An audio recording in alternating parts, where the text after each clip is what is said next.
From BBC Radio Scotland, this is Sports Sound.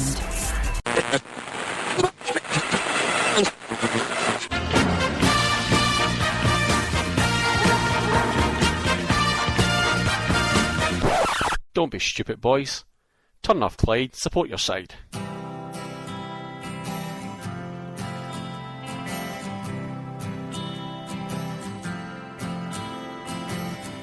I would like to leave this city. This old town don't smell too pretty, and I can feel the warning signs running around my mind. And when I leave this island, I book myself into a soul asylum, 'cause I can feel the warning signs running around my mind. So here I go, still scratching around in the same old hole. My body feels young, but my mind is very old. So what do you say? You can't give me the dreams that are mine anyway.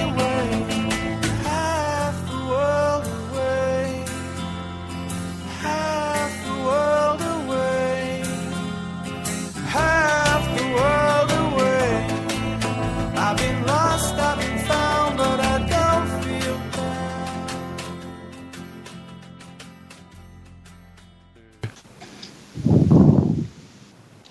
Okay, good afternoon, good evening, good morning, wherever you are in the world, and welcome to the latest Half the World Away Celtic podcast. I know what you're thinking. That voice doesn't sound familiar. Well, that's because myself, Liam Carrigan, I'm here standing in for Kevin, who is absent today. However, joining us as normal over in Melbourne, we have the Housewife's favourite, Mr. Pat Close. How are you, Pat? Jesus God, when I said do Kev's intro, I didn't mean literally letter for letter, word for word. Jesus crikey. Housewife's favourite, my God, please. That's... So, anyway, Liam, I was thinking this just before. So, you know, This is our first show in a little while, so, you know, this is the equivalent of what we are. You know when you went in a supporters bus all those years ago, and you'd go to every single game, you'd be up at flipping Aberdeen and going to Arbroath and all that sort of stuff, and down at Kilmarnock and whatever, and you're like traipsing around all the place, and you do all the hard work, and then there's these arseholes that turn up for the Rangers games, and they just get a ticket just like that. That's our podcast at the moment. We just turn up for the big games and just go, hey, look at us, all right, and everyone goes, oh, there's half the world away, all right, guys, how's it going? I haven't seen you for a while. Aye, that's us. So, part-timers. But apart from that, everything's good. Yeah. Well, thanks for hosting the show in Kev's absence, who's, thanks for waiting a full 10 seconds before shooting me down, mate. You're very welcome. Kev is officially on the piss tonight. Martin Kelly is out with a work function, but Liam and myself decided, do you know what? Nah, stuff him. We'll just go ahead and we'll just do what we want to do. But we're a bit too scared, so we might have had to recruit somebody else just to try and help us out a wee bit. So. And on that note, also joining us from Melbourne is Pat's good friend and fellow Celtic fan, Paul Nelson. How you doing, Paul? Yeah, good, Liam. Thanks for that. And Pat, thanks for the invite to get a chance to be on Half the World Away Celtic podcast. Looking forward to it. The world famous. Paul, you might say world famous and stuff like that. The legendary. Yeah. That's it. What was this? We're on number 51. Is that right? 51, yeah. We were 50 not out last one. You've never actually listened to the show. Come on, be totally honest. You haven't even listened once, have you?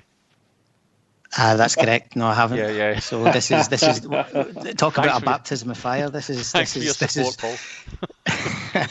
This is taking a big leap, and thanks very much for giving me the opportunity. And I didn't realise how big the network was.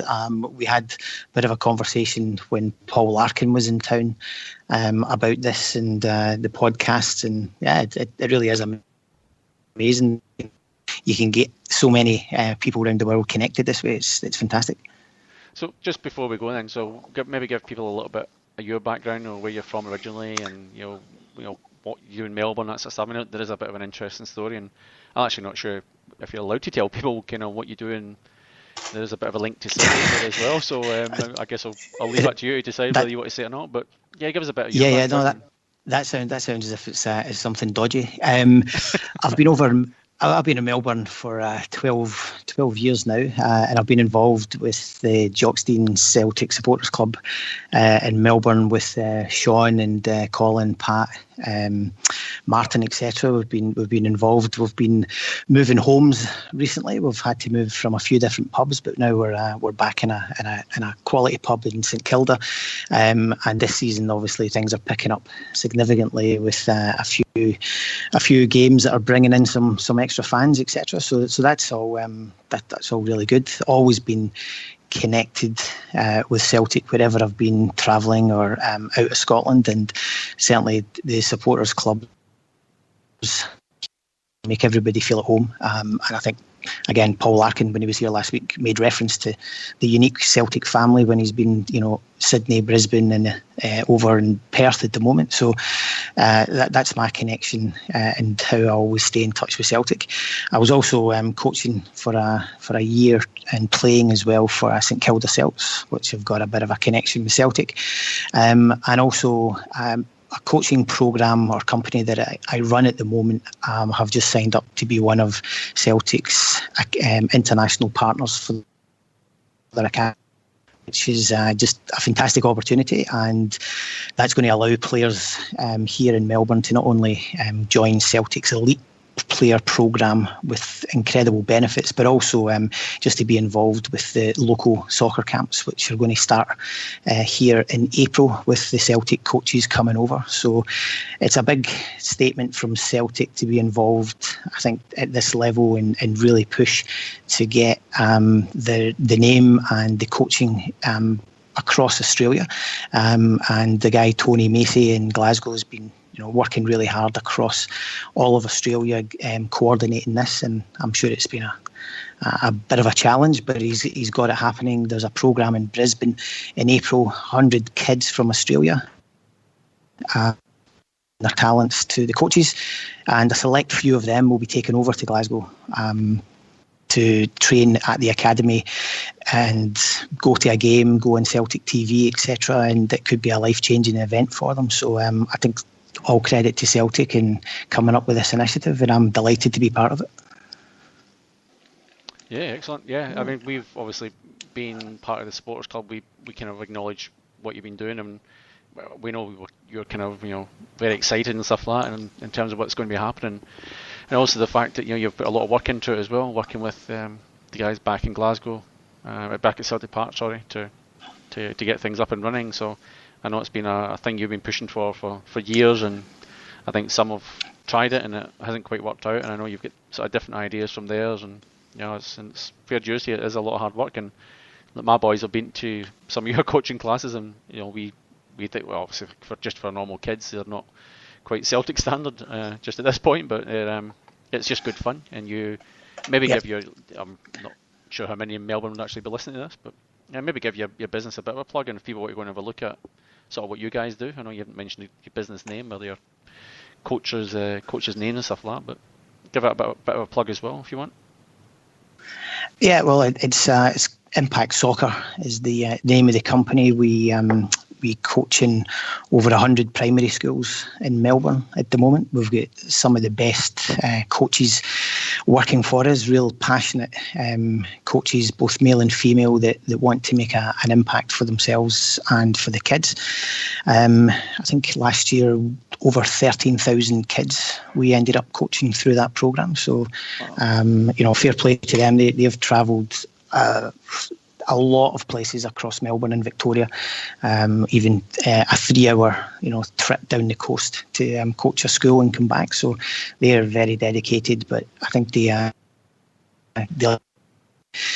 good coaches getting to primary school kids is the way forward for Australian football, based on the German model. Get the key skills, the fundamentals at the start, and let the kids create a pathway and a career in whatever football wants to take them. So it's been exciting working with them, and next year hopefully we'll grow that even with the Celtic programme, and also get into more schools to actually allow kids a bit. Well, I think first thing you have to do, Paul, is change your logo because it's red, white, and blue. But let's not talk about that. Anyway. Oh, that's been well changed. If you obviously, I've not been on your podcast. You haven't been on my website for a while. So. The badge was revamped by a very good friend of mine, and it looks a little bit, a lot sharper and more modern. So yes, I do apologise for the original one being red, white, and blue, but that was as much to do with the idea of Australia and America programmes kind of working simultaneously, which didn't take place at the start. So that's my only excuse. All right, we'll let you off this one. So okay, fair enough. Let's get rolling, Liam, because we're trying to make this a quick, short, quick fire kind of podcast. So let's get the ball rolling. I was just going to say, just based on what Paul was saying there, it's good as well to hear that that Celtic are being proactive in recruiting the youth from all around the world. Because the common thing you hear on Radio Clyde, whatever these days, is quite often people saying, "Oh, Celtic just buy all the best players and then nobody can compete with them." But it's good that we're actually out there trying to bring on the young talent as well. Oh, absolutely. I think, they do it in America and in Ireland, and they have been growing those programmes for a number of years.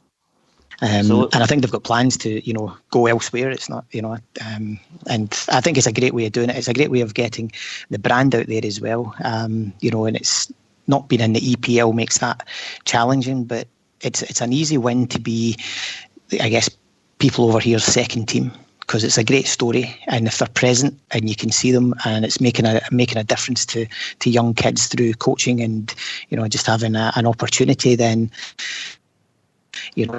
go very, very quickly. Yeah. Anyway, on the subject of people misinterpreting Celtic's ideas, let's look at what happened last week in the St Mirren game. Now, Brendan Rodgers made a comment after the game where he said that St Mirren were the toughest domestic opposition he'd faced all season. Now, personally, I took that to mean as that's the hardest game Celtic have had all season. And to be fair, we were losing for the best part of an hour, so I would say he's probably right on that. But what do you guys think? Pat, let's go to you first. What's your take on that? Well, I've got to make a bit of a confession here, Liam. I know we're going to talk about the St Mirren game, but let's just put it mildly that it was on quite late at night here. Right. I might have been dozing on and off. I saw probably most of the first half, and I was probably a bit nervous that the record was going to be broken. And no disrespect to him, you don't really want to. You don't want to lose that kind of current run and the record and stuff like that against one or two things, either against a low league team or against the Huns. And that was looking a bit dodgy for a little bit, but now they came good. I mean, 2 quick fire goals. Saw them all right, but kind of turned around. I mean, I'm not sure it was the fitness and stuff like that, or just the class in the end. But I think once we get our noses and in front, that was it. The game was really pretty much over. But look, I sort of took what. I think what you said is what Brendan Rodgers his thoughts was. Yeah, it was a pretty tough match, and by all accounts, the stuff I did read, I did have to try to watch it back, but the place where I watch the games doesn't have a rerun in the game yet. So, but certainly the stuff I read is that it was a struggle in the first half, and I think it was as much to do with the way that St Mirren played as well as our performance. So, fair dues to them. I know they've got a new coach and stuff like that, but I mean, I kind of still have fond memories of St Mirren when I was growing up. They were quite a big club sort of back then, and it's kind of sad to see them sort of down in the dumps as where they are. I've got a couple of mates I went to uni with were St Mirren supporters as well, so I kind of like to see them do well, but hopefully this guy came in can turn it around for them and they sort of move up the table a little bit, because you kind of want those bigger clubs so at least competing in the Premier League, It's I'd rather have them and flipping Inverness or Ross County, no disrespect to them, but I'd rather have an actual kind of an older legacy sort of team than one of these new ones from the Highlands. No disrespect to them. So. Yeah. But what did you make of it? Yeah, look, I think the way Brendan Rodgers deals with the media and talks about Scottish football, I think there's part of it there that he's wanting to highlight that this is a team who have had a couple of bad years now, historically, where always in the top division. And like Pat, I've got some good memories of going there and when they won the Scottish Cup, etc. But I think he was just really highlighting that what they actually, how they set up and how they performed and what they did on the day. Is an absolute credit to the manager and the players at that level. And some of the teams that have played, probably, he's not seeing that they've got that same commitment for those games. Also, I think the fact that it's a cup game, anything can happen in cup games, as we're too well aware over recent seasons, that one decision or just a few players having a bad day and the game's over. So I think for that, St Mirren knew that there was it's not a league campaign where you're going there just getting over it and looking for 3 points. The game, the cup final for them, give it everything. And I think it was a comment just acknowledging really what they had done in comparison to, I think, some of the other teams. Yeah, I think what Rodgers does is he's certainly praising a lot of the coaches when credit is due. If you hear, he does speak a lot about the coaches of the other teams, and whether it's McInnes and stuff like that. Even the bold Warbiola, he was sort of praising him as well. So I guess it's maybe, I guess in a roundabout way, he's promoting the Scottish game a little bit better as well. But he seemed to sort of good things to say about this guy. The new I actually forget the guy's name already, but the new coach at St Mirren. So Jack Ross, I think. Isn't it? Yeah, that's the one. Yeah, he was former, I think, Alloa coach. So I think he's done okay with it. No, I think that's it. I think that's exactly what Brendan's. He's selling the Scottish League a lot more than what the people who run the game actually sell it. They're too fixated in something else instead of actually talking about the amazing events in the last couple of years with fans getting into cup finals and winning cup competitions for the first time or for a long time. And people they're not even really getting the credit that makes the sport exceptionally exciting and opens it up to more people. It's better that than I'm hoping this year will win the bag, but that doesn't happen that often either. So I'm glad that other teams have had that opportunity to win, and I think he's a very good salesman for the Scottish game. So I think that's exactly what he was doing. And what happens when he actually says that is he gets absolutely slaughtered by a former St Mirren player, which is quite amusing. We can see it from way over here, and yet he can't see it over there. To him, it's to people like him, it's it's I don't know, some sort of derogatory kind of comment and stuff like that. But if you're Joseph, I think, and he is a good salesman. Let's face it, and people should, I guess, sit up and take notice, because he's just on the St Mirren thing as well. I don't know if you listened to the BBC, the Radio Scotland Sports Round one. They had Danny Lennon on one of them as well. I think it was actually might have been last night's one. Did an interview with him, and it was him about how he tried to change things and make St Mirren, this club, and he got sacked when they were like 8th in the league, and they brought Tommy Craig in. The way he put it was an old-fashioned, old-style coach and stuff like that, and it just went completely tits up from there. And it's interesting just even listening to that stuff. Like he's the one trying to push this, forward thinking and stuff like that, and playing real football. And what does St Mirren do? They go, no, we're going to go back to old school. A guy who, firstly, he'd never even managed a team. He'd been a coach and a trainer, I guess, at other clubs, but he'd never actually managed a team, but managed to get himself in that position, and they've just went backwards ever since. So you kind of hope for the good of Scottish football, and the hope of Paisley, and that he's, this guy can turn them round, and there should be more sort of good, good stories around Scotland as well. But they need to move away from this, Jimmy Calderwood type of manager, and actually get people. I mean, the Catherone was quite. It's a bit of a risk, to be totally blunt with you. I think it's a bit of a risk anyway, but. If that comes off, fair dues to Hearts for taking the plunge and trying it. But my gut feels that one that isn't going to quite work out. But the guy at St Mirren, I think, might. So or for them, but again, different circumstances, smaller club and all that sort of thing as well. But good. Well, the thing is about Hearts though, that chairwoman they've got, Anne Budge, she's quite stubborn that way. That if she's got an idea, she'll stick it through. So I think Cathro will be getting a bit of time to get it right. And I hope he does get it right. I'm sick and tired of this managerial merry-go-round as well, Well, I think he's got a big backer in Craig Levine, because they had a connection at United when he started his box soccer programme. and obviously brought through 3 or 4 very good players for Dundee United, and it was obviously noted. So when he's went, and I think he's now the director of football or whatever the actual role is, but his place in Hearts, he's going to back him. And I think if you've got a forward-thinking owner of the club with a guy who has actually brought you in and has worked with you before and is going to go with the rough and the smooth because he believes in you, then I think you've got more of a chance. I would agree with that. All managers should be given a minimum of 2.5 to 3 years. He's came in, he's inherited a squad. Give him time to see if he can change it. Then he can change. Yeah. Next year you start judging him, and then it's only in the final year you actually see if his programme is a success. Which personally I think it will be, because I've looked at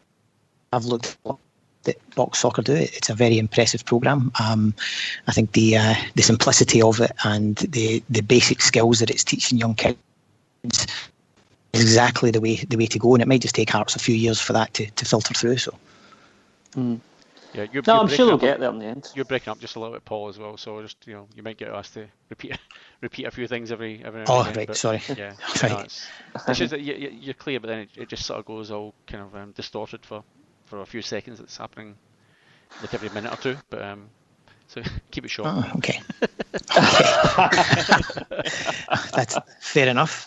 Right. Actually, just on that thing you said. Sorry. Just quickly, you said about the coaches and stuff like that, and giving them a period of time. I don't know. Did you say anything about Brendan Rodgers saying that there should be a transfer window for coaches as well? I do love the man, but I'm not quite sure about that one. If you didn't read it, it was basically he was saying just like the players have a transfer window, sort of mid-season and at the start of the year, that managers should have something similar. I don't know if that was exactly kind of what he was insinuating, but I can't see how that could happen.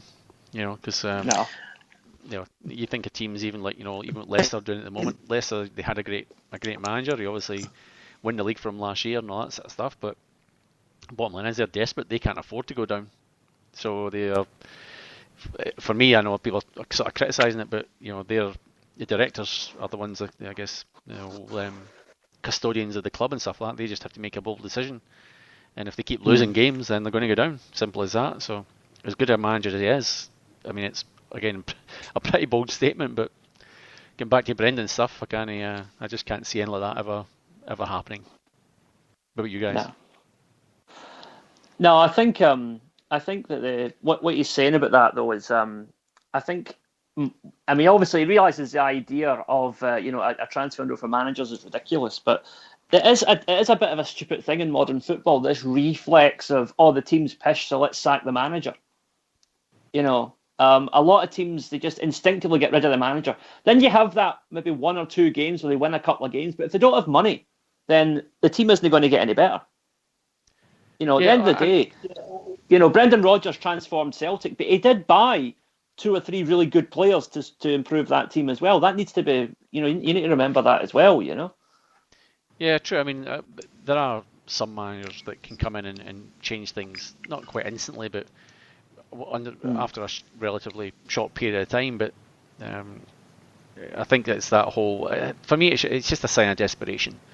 But the amount of money you think of the English Premier League, the turnover they have down there must be fairly extensive. But it's more just the fact that they just can't take the risk of going down. Because obviously it's hard enough to get into the league, and it's I guess equally hard to try and stay there. But I guess it's one of those risks they have to take, and they might bring somebody in and it works first time and they revolutionise the club and players just start playing for them. But you're right, if you do it during the middle of the season, they can't make extensive change. They can't just go out. It's not the old days where you can just go out and buy 3 or 4 players.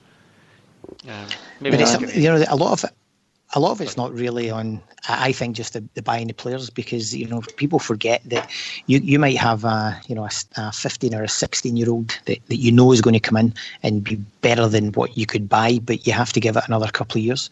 I think it's telling that the EPL, the last 2 managers to have won it, or 2 of the managers in the last couple of years haven't been there the following season. Yeah. By October, November and gone, and that just tells me everything about that league. I'm not a fan of it, but the way that it conducts itself, I think, is absolutely appalling. And you can't go from taking an average winning that championship, and then suddenly 40 years of management, you're a bad manager.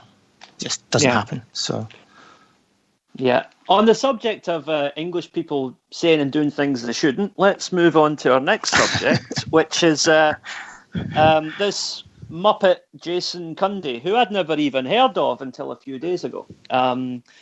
Ex-Chelsea reserves, apparently, and he thinks that Celtic are struggling to compete with the likes of Stoke if they go into the Premier League. What do you say to that, boys? Let's go to you first, Paul. What's your take on that? Yeah, look, I mean that's nonsense. When you, even this year, if you look at the Manchester City, you know, they were cruising 10 games. They were going to take the league by storm. They came up to Glasgow, and suddenly there's been pressure, and they've struggled. So. On big days, we can compete with them. At the end of the day, the financial difference is all that makes Stoke even getting mentioned in football. Nobody in the world knows anything or cares that much about them if they weren't in that organisation. We would be able to, if we were in it, and I'm not an advocate. I don't think we should go into it. We would have the financial power to be in top 6. If not straight away, then within a year or two. I mean, that's just the way that works. We can attract players. We've got the facilities, everything in place. One of the biggest stadiums, so there's additional revenue. Even Chelsea are spending 500 million to get a stadium that's going to be even remotely close to the capacity that we've got. So. I think this is another guy who knows that if he says things like this, he's going to get his name because nobody's heard of him. And as far as I'm concerned, he doesn't deserve any time to be really for people to talk about him, because it's been said before, and there's always somebody that says that. The facts are O'Neill's time as well, Blackburn, Liverpool, etc. that. More than able to compete. And if you look at the European results recent weeks, Arsenal, for example, we get slated when we get beat in Europe. But I don't think we've had an aggregate of 10-2. So no, Chris Sutton made that very point. Chris Sutton made that point on Twitter. He says, "Imagine if Celtic had been on the end of that result, the abuse they would have got." Yeah. The English league is just an absolute abomination. I think it really is the embodiment of everything that is wrong with world football right now, is the English league. I mean, I was looking at a thing the other day. I don't know if you saw this on the internet, but there was this thing. It was the English Premier League table from 92-93, right? The first season of the official Premier League. And so the thing is, remember, this is before money has come in and screwed everything up, right? Chelsea were 10th in the league. Right, which is probably about their true level, I think. Man United, Liverpool, and Arsenal were up the top, right? And they are probably the 3 biggest teams in England. I wouldn't argue with that. Then you had other teams like Nottingham Forest were still in the Premier League. Sheffield Wednesday were like 6th in the league. And a huge historic team, back in the day. There's a lot of historically big clubs that have just, by sheer bad luck, they've not been able to finish in the top half at the time when the money's come in. And it's elevated mediocre teams like Chelsea, Stoke, West Brom, teams like that to some sort of delusion of adequacy, Absolutely. I was looking at that the other just on after that Arsenal, and the number of teams that have actually been in the top 4 and how it's changed, because the first couple of years you still had Leeds and Aston Villa, big historic, again, going back in the 50s and 70s, huge attendances and big teams winning FA Cups and leagues, etc. And absolutely, that came in, the Murdoch machine came in with Sky. If you remember back then, all they wanted to do was buy Man United. They set up a league, wanted to buy a team, that was a team, and then it was all boycotted and it was not allowed, because that's how they've ruined so many other sports. But they still managed to indirectly do exactly what they do, and that is absolutely destroy a league. I think apart from a few good years when I think there was a lot of transition in other countries, the England well in the Champions League, but if you look at it for the number of teams that they get to go into that competition, it's absolutely abysmal. They're not in the semi-finals, they're not in the finals, and even the football when Chelsea won it, for example, the last team, that was just painful. Yeah, absolutely. I would totally agree with that. I think if you look at the guy's article, from what I remember reading it was a few days ago, he was justifying this whole thing on number of Twitter followers. And I think he was saying, well, wait a minute, Celtic have got 400 and something thousand and Newcastle had 1 million, so therefore Newcastle are a bigger team. Now, no offence, but I don't see many Newcastle supporter clubs over here, and I don't see many Newcastle strips walking around the street. And it's not a way to judge the size of a club. I mean, anything that's English Premier League, instantly you're going to have all those kind of followers, Twitter or Facebook, whatever, just because of what it is. That they're not fans as such. That's just people that are genuinely just interested in the name or the badge or the crest, or they win a game once and all of a sudden you just follow them on Facebook. That's just a stupid way to try and judge what's big. I mean, who in the right mind would think someone like Stoke is bigger than Celtic? Does not make it the slightest bit of sense. Historically, I think the three criteria. Yep. I think the three criteria that you can look at are the number of fans that actually come to the games, and Celtics is one of the best, the highest, if not the highest at the moment in Europe. The number of fans that have watched them this season, that's a big criteria. The other one is competitions they've won, trophies, etc. Then that's a mark of determining a big team. And then you've got the financial survey on football clubs all the time, and if you go behind the revenue, because the English media like to talk about revenue, but you go behind that and actually look at how the club is run. Celtic we're in the top 20 in that report for a number of years. I think are back in there again, and that's an incredible justification when you look at the teams that are in there that are only because of their English TV money. You take that away and Celtic would escalate so quickly up that ladder of a well-run club with a massive support. Just doesn't seem to have enough Twitter followers. I think Newcastle are nowhere near the size of Celtic. No, I mean the thing is with Twitter as well, it skews everything, because I mean if you even look at Twitter now, you would think that like half of the people in the UK were like fascists, because the amount of like fucking racist neo-Nazi crap that gets tweeted on Twitter, and it has like so many million hits, whatever. And it's like that's not the generally held view, but it creates the illusion that it is, because so many people have retweeted this nonsense, Well, in the Scottish referendum, Twitter were predicting that it would be a yes vote because of the amount of traffic on it and the amount of times that the words were coming up that they analysed. So, that obviously didn't come through when they were actually, on the vote count. So, again, you're absolutely right. Twitter cannot tell the truth just because of the numbers on it. Yeah, I think to summarise, Liam, on this topic is, I think you asked the question at the end: should we even bother? No. Yeah. Move on. The guy's basically looking for his own publicity. He's trying to become relevant, and it's just one of it's effectively a football journalist's way of becoming. I guess he's a presenter of some sort, wasn't he? He was on talk radio. It's shock jock type stuff. It's basically trying to say something that's a bit different about out of the ordinary, that people react to it, and all of a sudden the fact that we're talking about him now probably makes it worthwhile, the fact that that this is the sort of reaction he's got from it. So is it worth it? Should we even bother? No. Talk about something else. He is an absolute he's an absolute cundy, so there you go. Well, let's move on for that then, and of course something that the English teams will never do, which we have done, is to win the European Cup with a team of guys all born within 30 miles of the stadium. And sadly, we got some bad news about two of those people last week.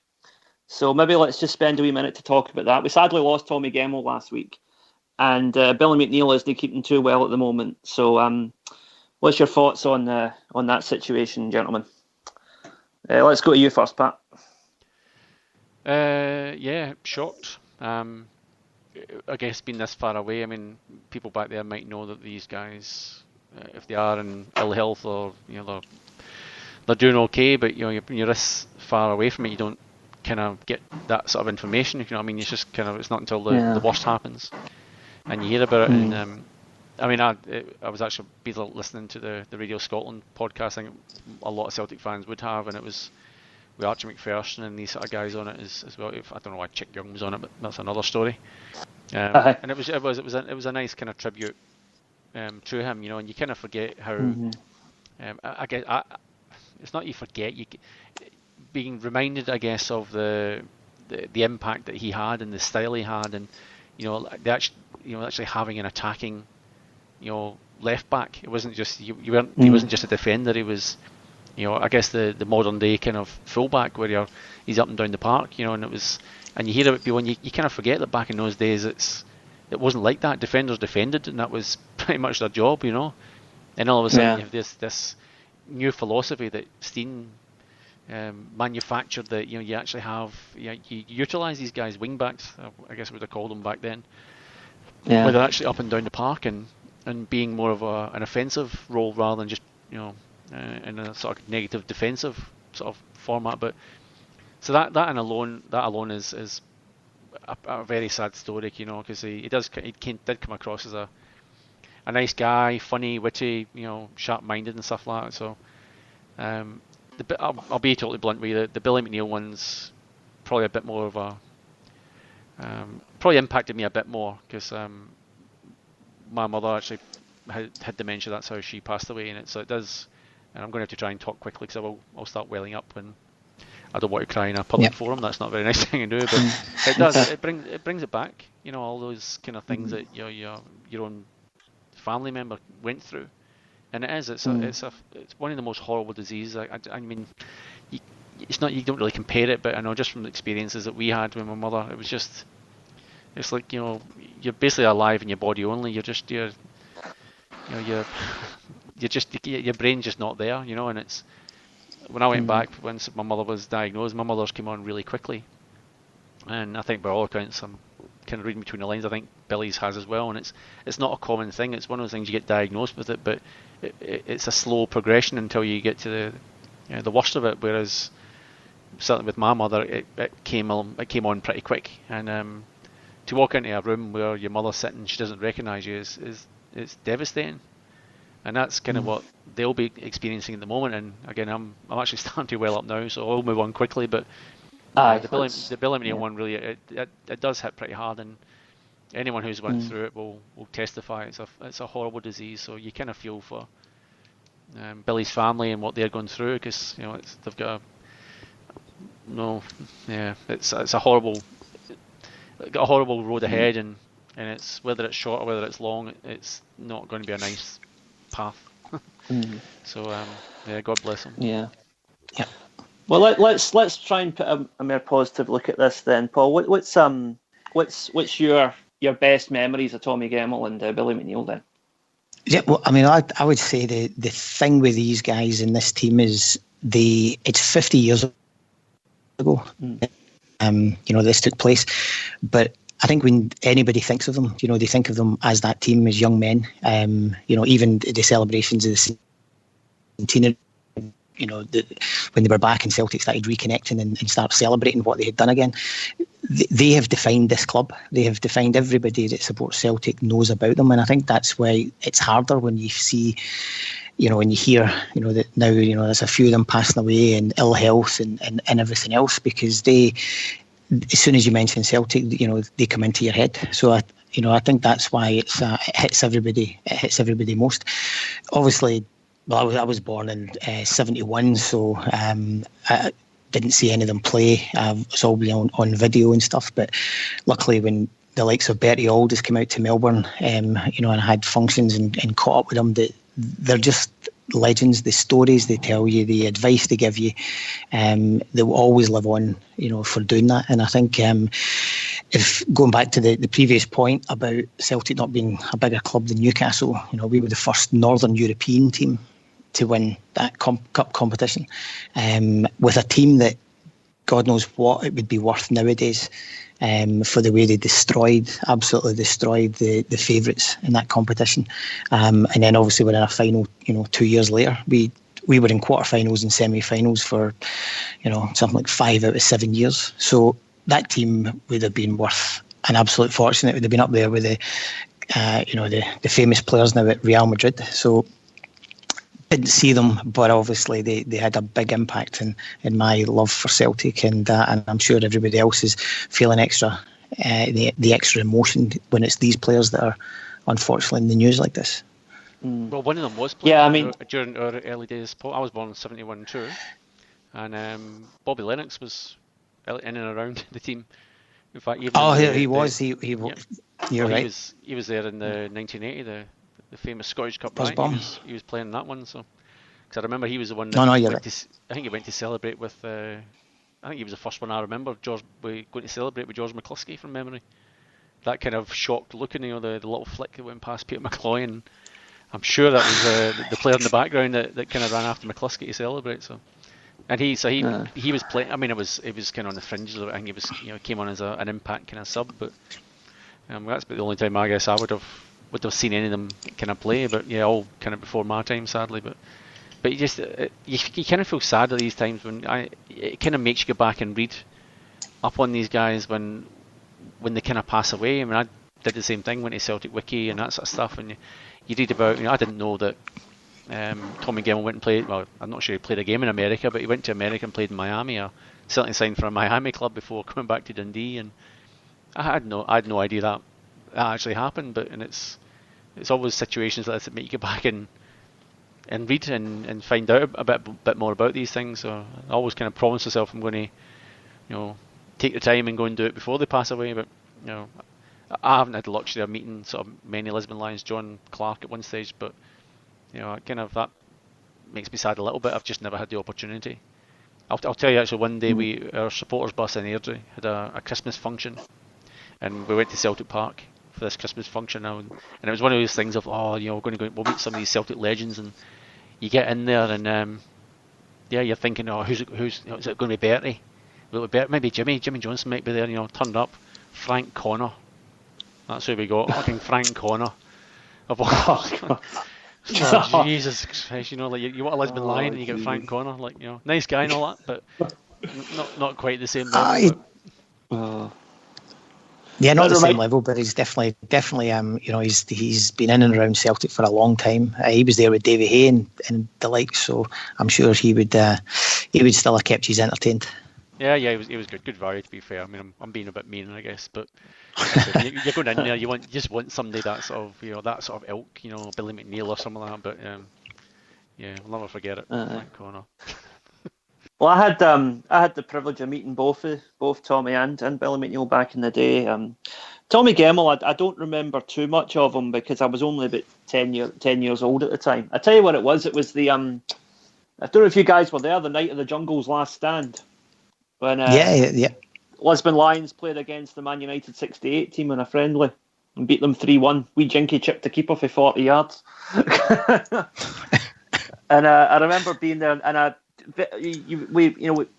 we got to meet a few of them outside the stadium before they went. And I remember chatting to Tommy Gemmell. I remember chatting to Wee Jinky as well. And Wee Jinky, God, I mean, he looked at me and he went, "Yeah, all right, son, you're going to sing your heart out tonight." And I was like, "Yep."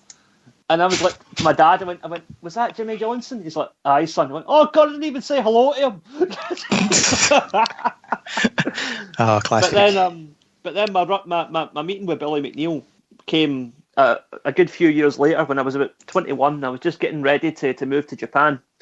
My dad and I used to be members of the St Andrews Boxing Club in Glasgow. Tommy Gilmore's boxing club, and he used to get ex-footballers to attend the events. And the last dinner before I moved to Japan, it was maybe 2 or 3 weeks before I moved to Tokyo.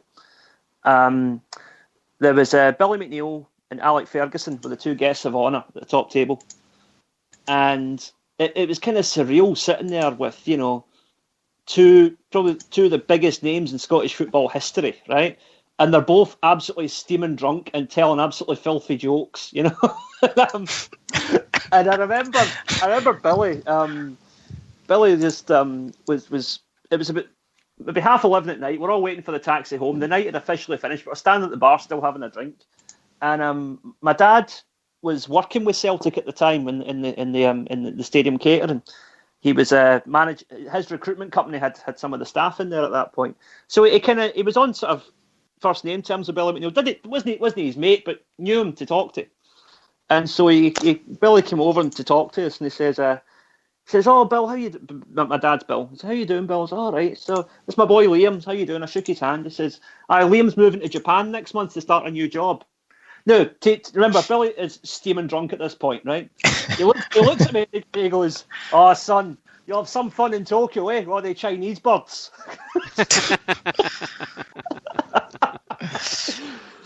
So, yeah. Good deal. Yeah, so that's my memory of Billy McNeill drunkenly telling me that there's going to be great Chinese birds in Tokyo. You see, Billy was the manager when I started going to the games as a young lad. What would have been? Oh, geez, I'm not sure, but 7 or 8 years old. He was the manager. When did he take over from Jock Stein? 75, 76-ish. Can't remember now. But 77, I think it was. Yeah. So I'd have been. I think I was probably about 8, 9 years old when I started going to games. So that's kind of where I think he came back.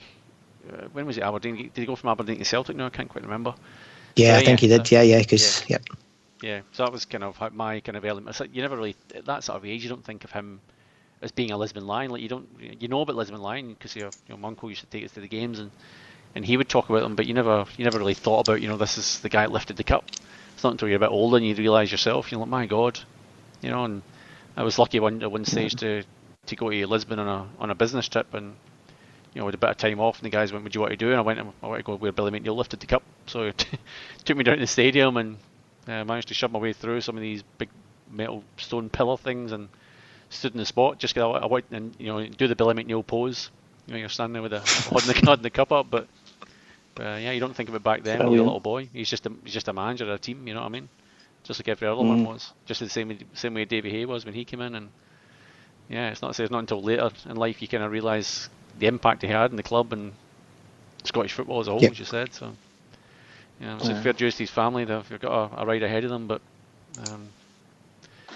I would on that note, I would just say I saw something on Facebook and Twitter the other day, and obviously we're playing the Huns this weekend, but I just want to take a moment to say fair play to some of the Rangers supporters, because I've seen a few Rangers supporters groups tweeting out a picture.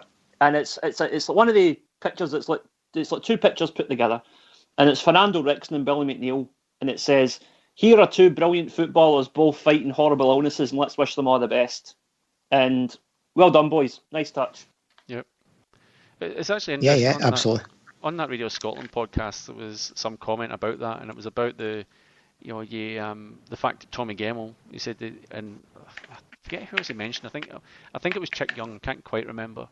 And he was talking about how he never got any abuse from Rangers fans, and it's amazing how some just kind of I guess attract that sort of thing. You think of the Lennons, probably the absolute extreme, but you just think how some attract that, and then some just there's a level of admiration. I couldn't imagine like maybe Larsson getting that much abuse. You know what I mean? Maybe he did. I don't know, but then you think of someone like Lennon or. These sort of guys, Paul Lambert, I wouldn't imagine got too much of it, but, Lennon, who played in the same team as him, would have been taking his more than a fair share of it. So I was actually thinking about it just today when I was listening to that podcast. So there must have been an element of respect for guys like that. You kind of, a good player, I like this. Definitely. I know this, a lot of people won't agree with me, but, the whole Barry Ferguson thing, I actually thought Barry Ferguson was a decent player. And a lot of Celtic fans kind of slag him off and stuff like that, but to me I thought he was I mean, in a roundabout way I see Barry Ferguson as their Paul McStay. I'm not sure they had a massive amount of respect for Paul McStay, but when in our team he was just he was a living god at the time. You know what I mean? But I think I'm not sure it's to the same extent, but I think that's he's kind of their equivalent, if you know what I mean. Played for the jersey, supported the team, gave his all in the park, and I guess. I always said that about Barry Ferguson. He's one of the players who you would love him if he was one of yours. You know, I would agree with you on that 100%. Yeah, not many would. I think a lot of it actually is as much to do with the way the media operate nowadays. I think it was the newsprint back in the day was a lot different than what people now get with the nonsense in the media, and then the instant reactions that you can have in phone-ins, and then it's been now Twitters and Facebook and the likes that just one small thing can suddenly just change thousands of people's perceptions of an individual.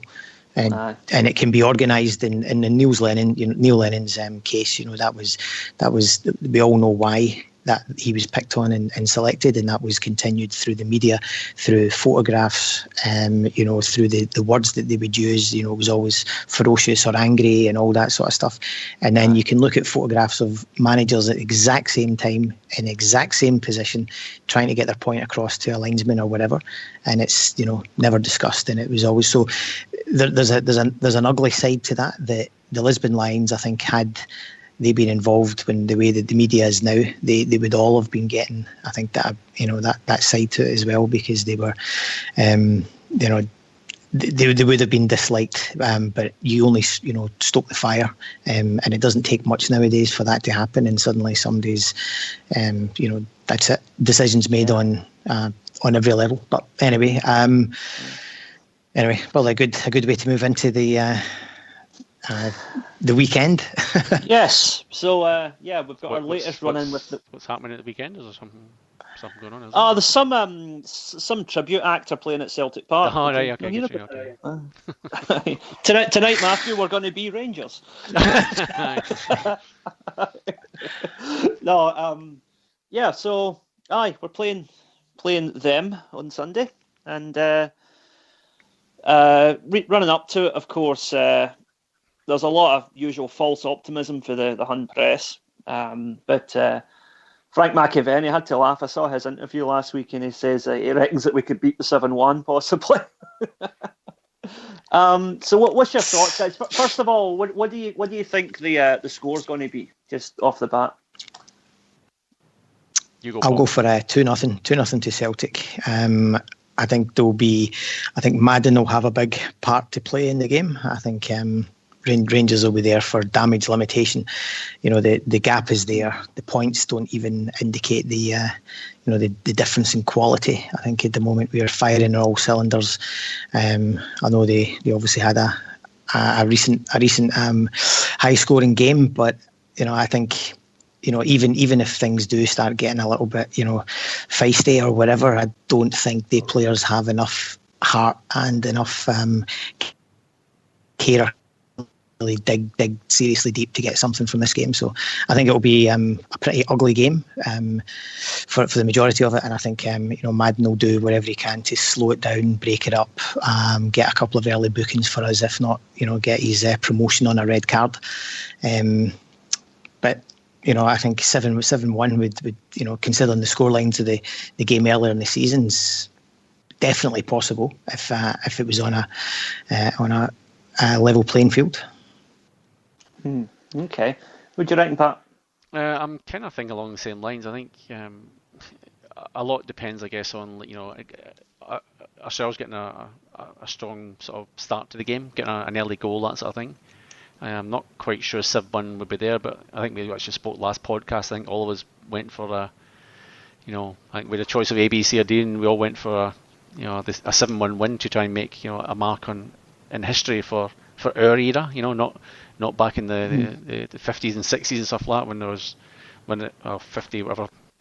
I can't remember what year it was. 56 or something, was it? 57. 57. So you think it's sort of back then that kind of put a mark, and it's still living even now. But for us to do something similar would be amazing. But my true gut feel is that they'll just come and park the bus. I can't see if they come and try and open up and try and take us on, we will absolutely, and I mean absolutely, slaughter them. The only things that I think Paul's right. For me, Madden could have a big impact if given the opportunity to. I don't think he's going to be holding back too much if that opportunity comes up to do the early booking. It could be a like an elbow or a push or a reaction and stuff like that. It's going to be something simple, but you just like to hope with the fact that the whole of the football world is watching him and making sure he doesn't pull a fast one, because ultimately that would be the end of it if he did something. Put it this way, if there was an equivalent of the Joe Garner tackle on Dougie Emery from Hamilton in that game against there is not a chance in hell. There would literally be a riot. There would literally be a riot, and it would be Hugh Dallas all over. I mean, actually, that's the wrong thing to say. There wouldn't be that sort of anger to it because there's not as much at stake in the game, but there would certainly be a lot of anger in the stadium, and and there's part of me actually wants him to try and do it. I know it sounds a really kind of sick way after what I just said, but there's part of me that actually wants him to try it because I think I think my impression is he thinks he can now get away with that. Because that is one of the worst things I've seen in Scottish football since probably back in time when Kevin Muscat was playing for them. Because remember though, he's suspended though, so he'll not be playing. Is he? Did he get suspended? See, I thought he only got booked. Yeah.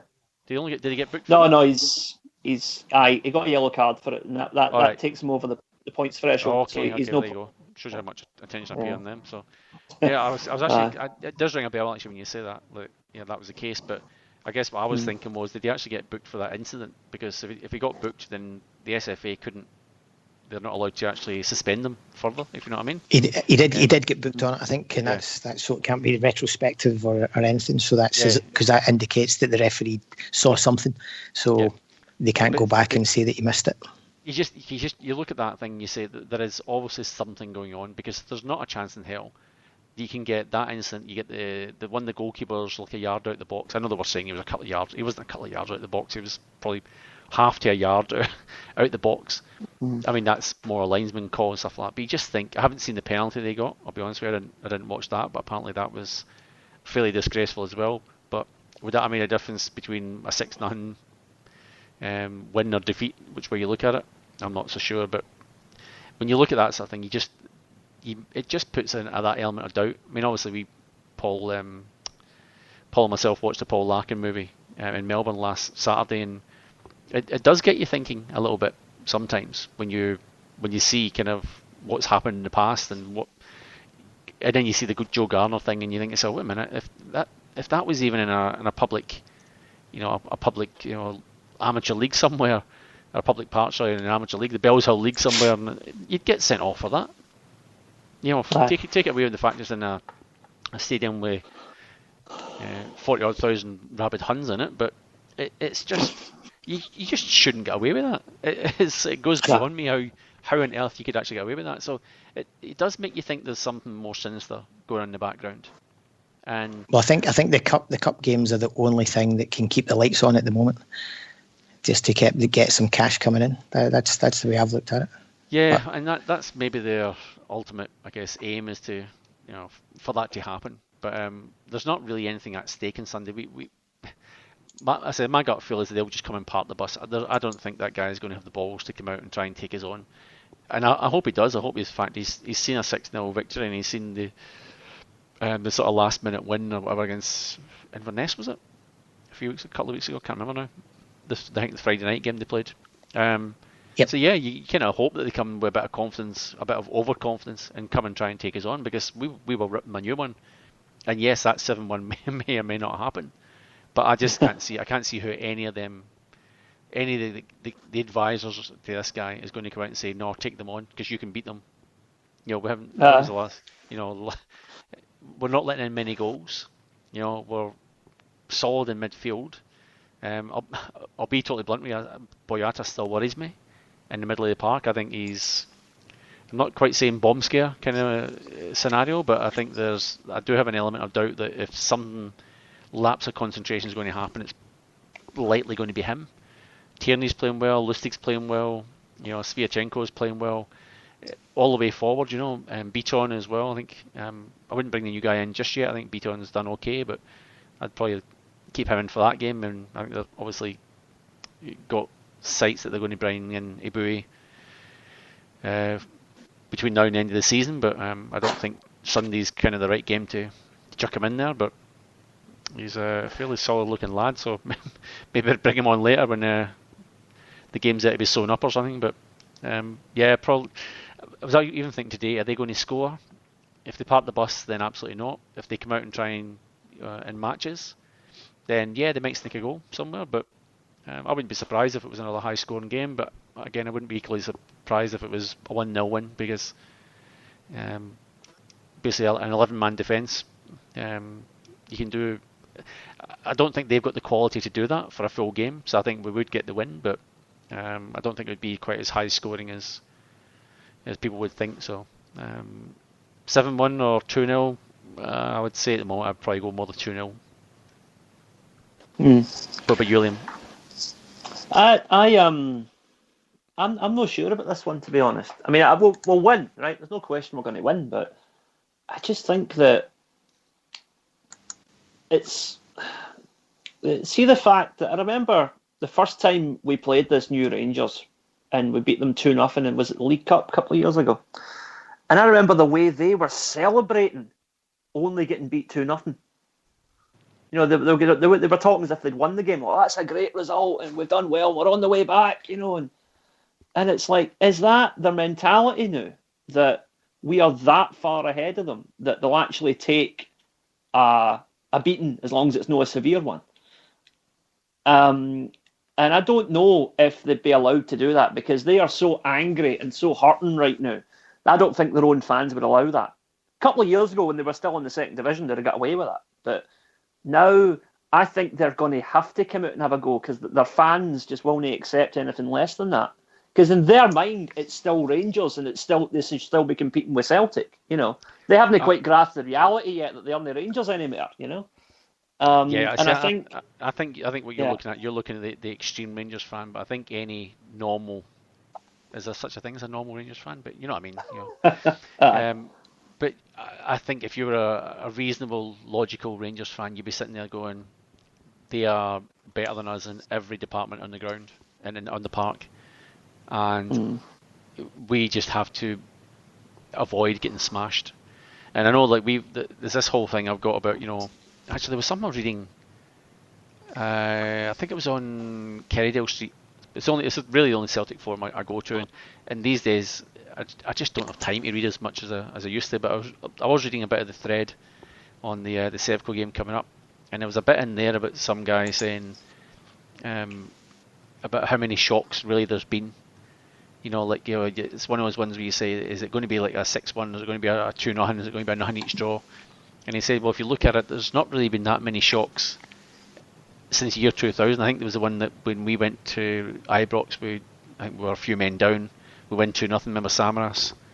Got the penalty, scored a couple of goals and that sort of stuff. And that was kind of the, you know, apart from that and maybe one or two others, there's not really. It kind of goes with form. You know what I mean? There's not really that kind of shock as much as people.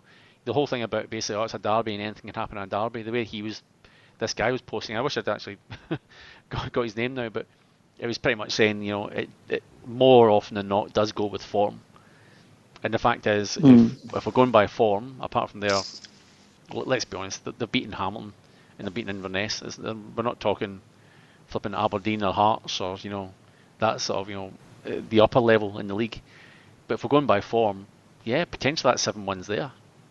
Absolutely, it's there. It could be done, but it could come down to the weather. Is it going to be a nice sunny day? Is it going to be pissing down rain? You just don't know, you know. So, again, I'm going over all ground, but you know, Bobby Madden, and his assistants are probably going to be having an impact on it anyway. But sorry, I've cut off. I was actually cutting you off there, Liam. I do apologise.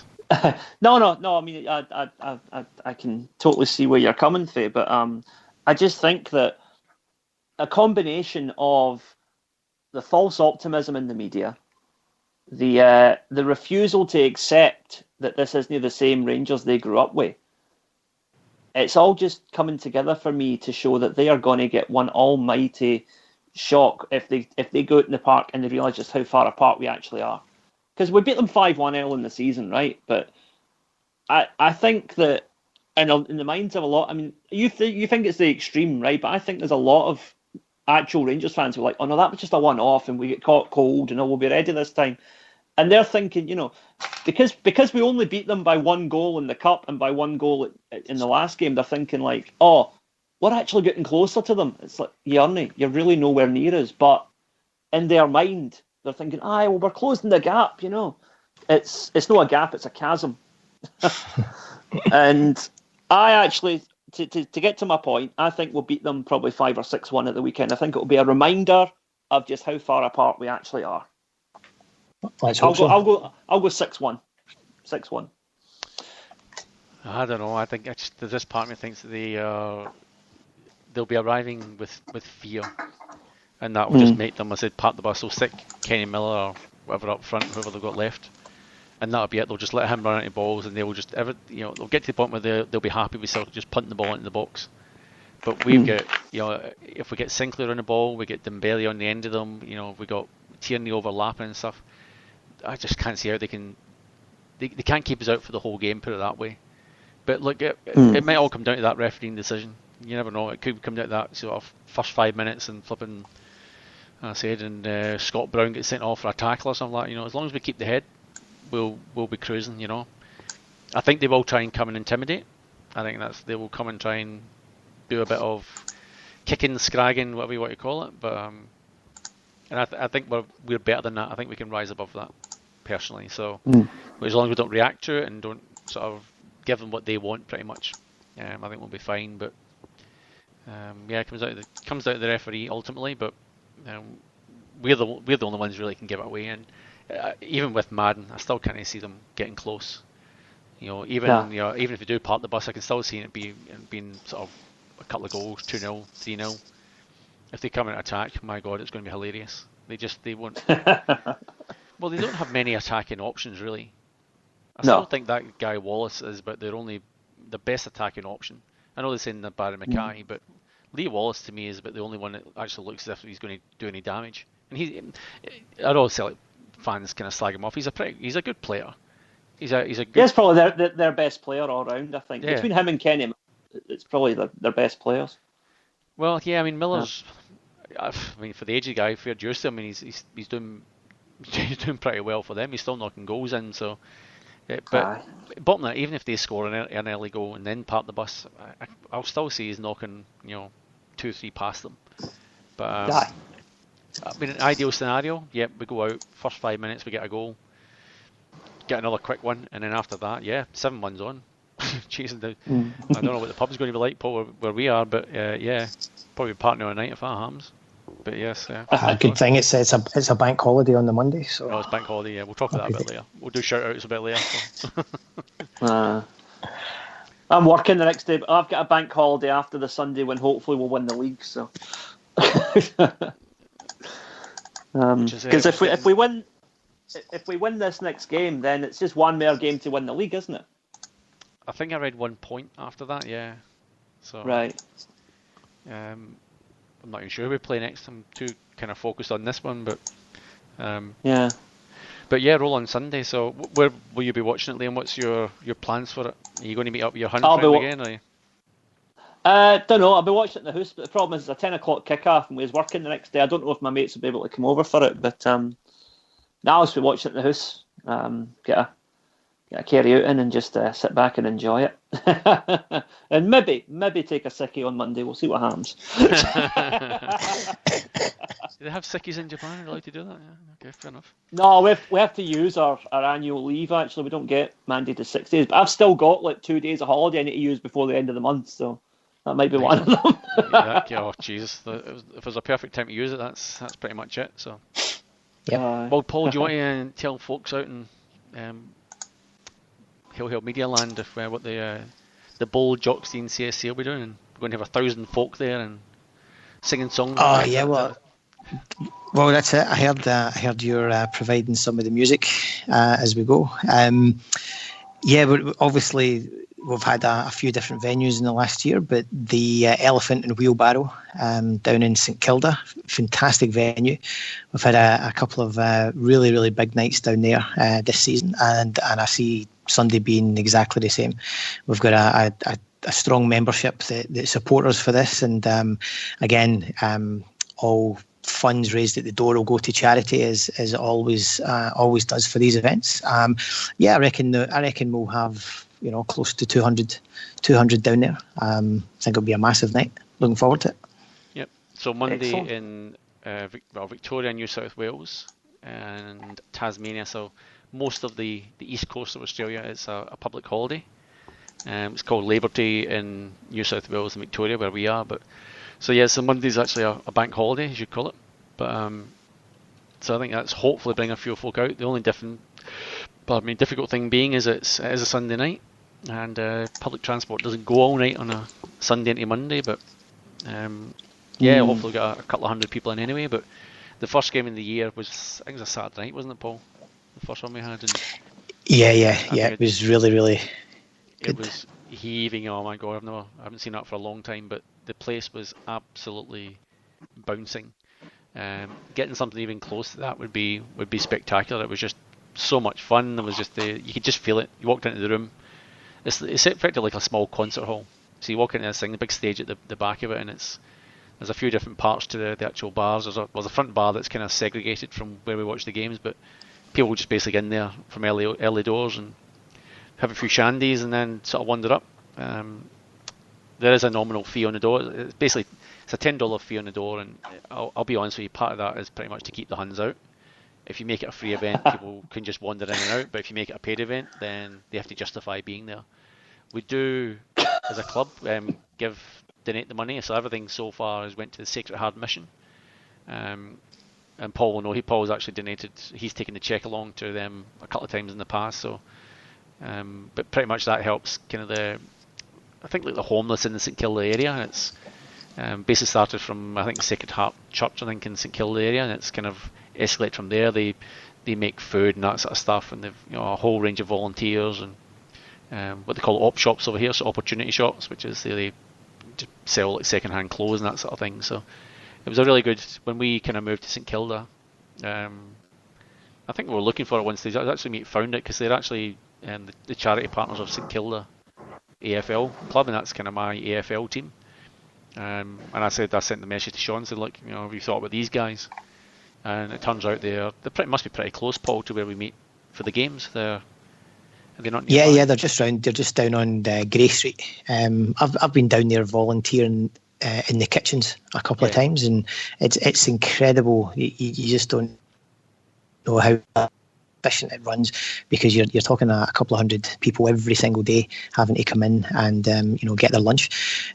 I've been back in Scotland, since the 2009 collapse, and I know things have definitely got really bad there as well. And there's a lot of people on the streets just walking through the centre of Glasgow. But here, that hasn't really happened, so there's no reason why it's such a big problem at the moment, and they're closing down a lot of these shelters and a lot of the hotels and hostels that are used. So it's an amazing how many people are actually in need of this sort of help, even people they don't classify as homeless, just people who are staying in different people's houses, or just staying in mates' sofas, day after day after day. They're technically, they're on their way to being homeless, and it's quite an eye opener when you do go down to that. The Sacred Heart, and they're a fantastic organisation, and we're really pleased to help them, and have that association with them. Yeah, so I guess it keeps it in the sort of local area where the club is based, in the St Kilda area, and so it's a really good cause. I think it's kind of working out really well. I think they're happy that they're getting support. I mean, it's a small part of what they need to keep running, but I think it's great the club actually, again, taking them under the wing, and I think the last few games, in fact the last few events, in fact even Paul Larkin's Anyone But Celtic thing, I think that raised $500 or something like that for it as well. We did a bit of a raffle on the night. And, yep. So it's over $500. It was like £200-300 I guess, in British money. But and same thing, just goes straight to Sacred Heart Mission, and if we make a tiny bit of a difference, then all the better. So.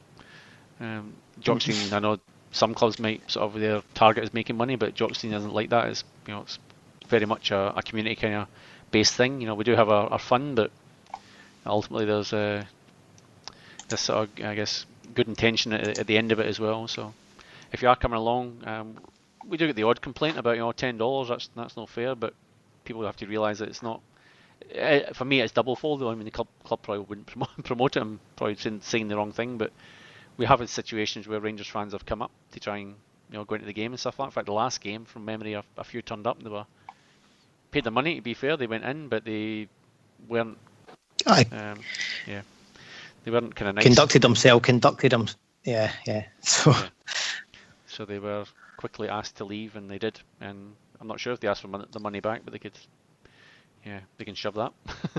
We've got it now. You can't take it off us, but so Jockstein CSC in St Kilda. If you're in the Melbourne area, I know Paul Larkin's got anyone but Celtic at the Perth CSC on Saturday night, from what I gather.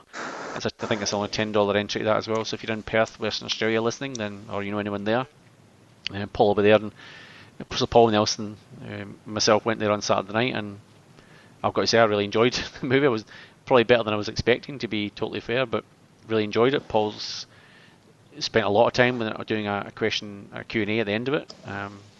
All sorts of questions were being asked, and you may hear a bit more about that on Homeboy. So I'd recommend to anyone for $10. It's great value, and it's again the same thing over there. I think it'll either go to the club or go to a charity over there. And in fact, I think Paul's kind of insisting that at least part of the funds that are raised goes to charity. So fair dues to him.